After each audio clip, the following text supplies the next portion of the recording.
Hey everyone, welcome back to Ormsby Farm. My name is Casey. So, on today's video, I was very surprised to see this topic kind of Googled a lot recently and lately, and that's the surprising truth about moving out to the country. So, I wanted to sit down and give you the real skinny, the real truth about what it's like. I was a city boy through and through and decided 2 years ago to pick up my life and move it out to the country on a 10-acre homestead. So I want to give you a couple kind of like talking points and the surprising truth about what moving to the country really is. The real truth. Not what you see on Instagram, not what you hear about in movies or watch on Little House on the Prairie, but the real truth. So let's get into the intro so we can sit down and have that conversation.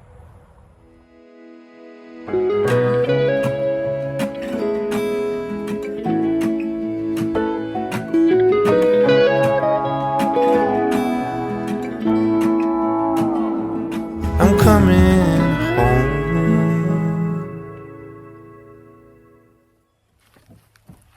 All right, so, and I have my notes here, y'all, because y'all know I'll be off on tangents. So yeah, the surprising truth about moving to the country. So I wanted to do some talking points, and then I have some positive thoughts towards the end of the video, because I didn't want this whole video to be bashing moving to the country or moving to certain areas and deter you from wanting to do it if that's what you want to do. My first talking point that I want to talk about that I wish I understood a little bit more before I moved out to a rural area or a rural country area was internet and cable. My livelihood is based off of being a social media influencer. So coming to an area that you're not able to upload videos in a timely manner or stream to make your money, it's a little rough. It's a little rough. And I think if I could do it over, researching the companies that are out here, what companies, asking neighbors, asking people that are around that live here, how is your internet? How is this? How is your phone service? Funny story is when we moved here, we had Verizon Wireless, and I wasn't able to get any phone service except over at the very tip of my property at my mailbox, and that was a problem.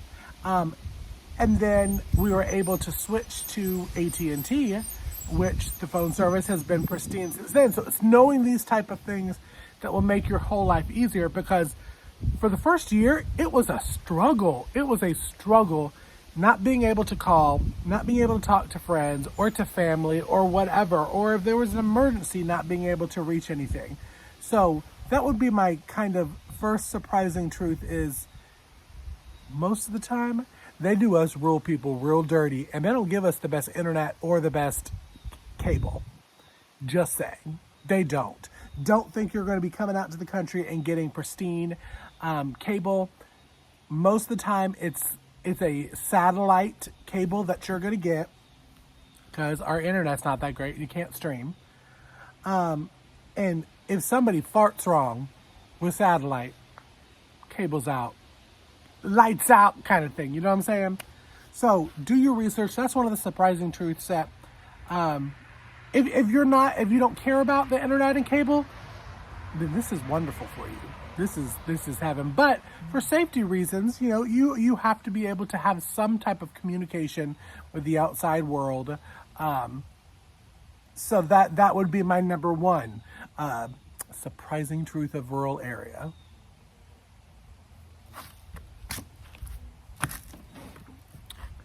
Number two, and I've thought about these a lot before I wrote them down, is finding a ag-friendly area that you're moving to. Listen, just because the area is rural does not mean that that county, that town is ag-friendly. And what I mean by ag-friendly is agricultural friendly, meaning the government or the area, the town, the county supports local farmers, whether that's farmers markets, whether that's local businesses buying and supporting local farms.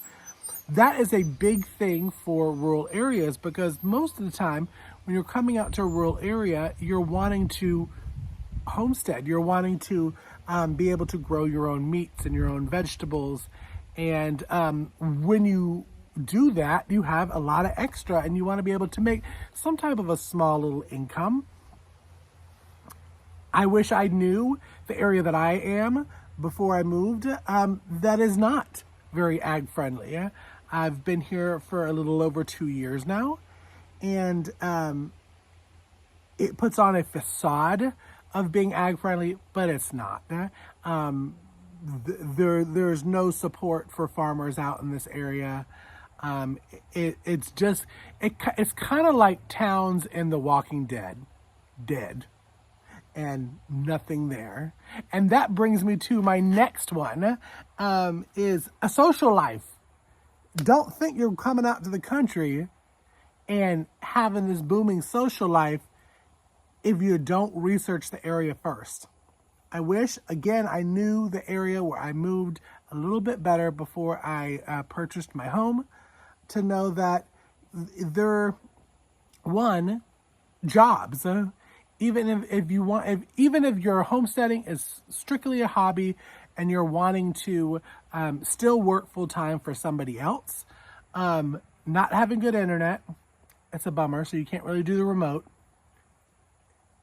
Not having any type of businesses around the area that are hiring, that's a downfall. And then having to drive hours to go get a job, or to have any type of social life with friends, that kind of stuff.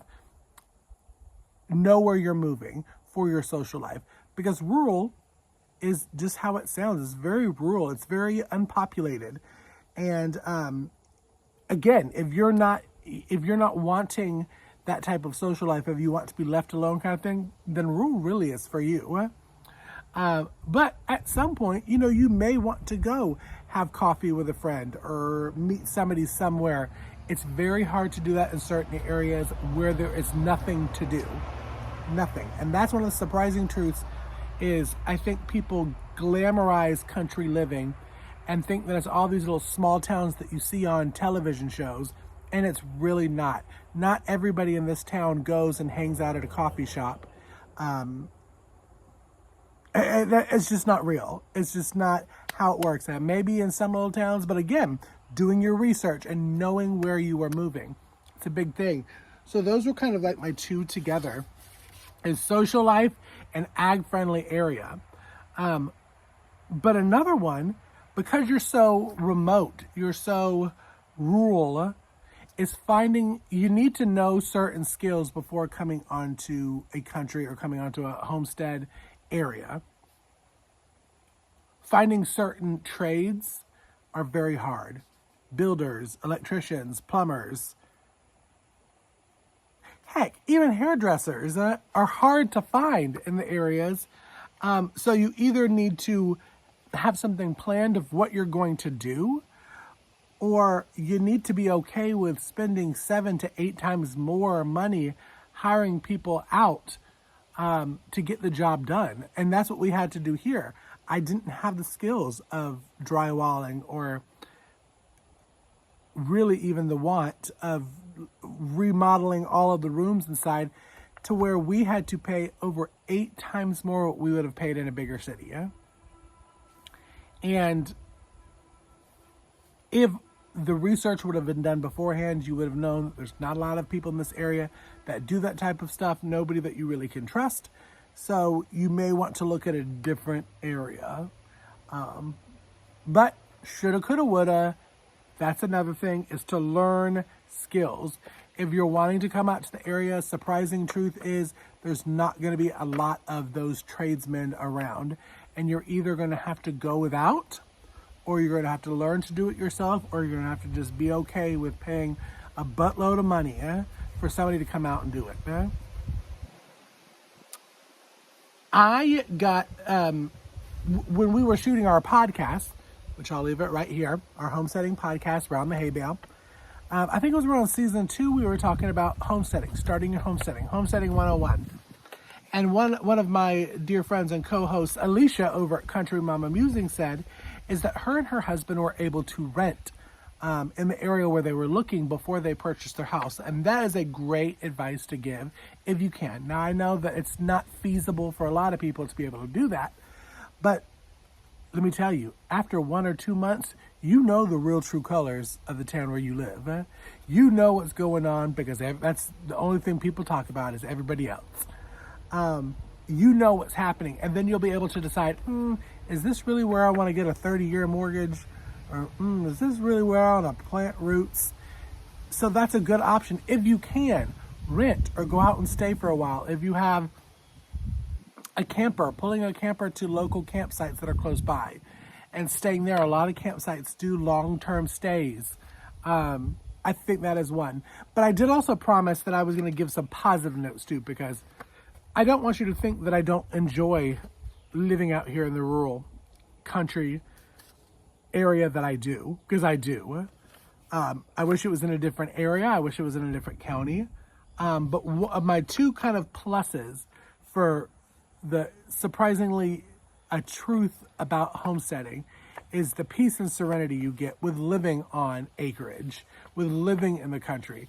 There is so much peace that you get to be able to wake up in the morning and look and see and be like, this is all mine. You get to see your chickens running and your turkey squawking and your garden growing. It is wonderful to be able to see that, and it does bring you so much joy and so much peace. And my second big one is being able to grow your own veggies and grow your own meat for your family. It is healthier for you. It is better for your body, for your mental state, for your health all around. It is good. So those are my two positive ones. Do you have any questions on moving rural? I hope you leave them in the comment section below. I hope this video was informative. I hope it gave you some good insight. I thank you for watching it all the way through also, because you know I love to gab. So y'all, thank you for watching. I hope you are liking and subscribing to follow this journey and my homesteading journey on YouTube, and click that button, the bell icon, because it's going to notify you when I put out new videos. But you can also follow me on Instagram, Facebook, TikTok, Twitter, all of the different social media apps, all at Ormsby Farms. And I will see you on the next video. Bye, y'all. Be blessed. I'm coming home.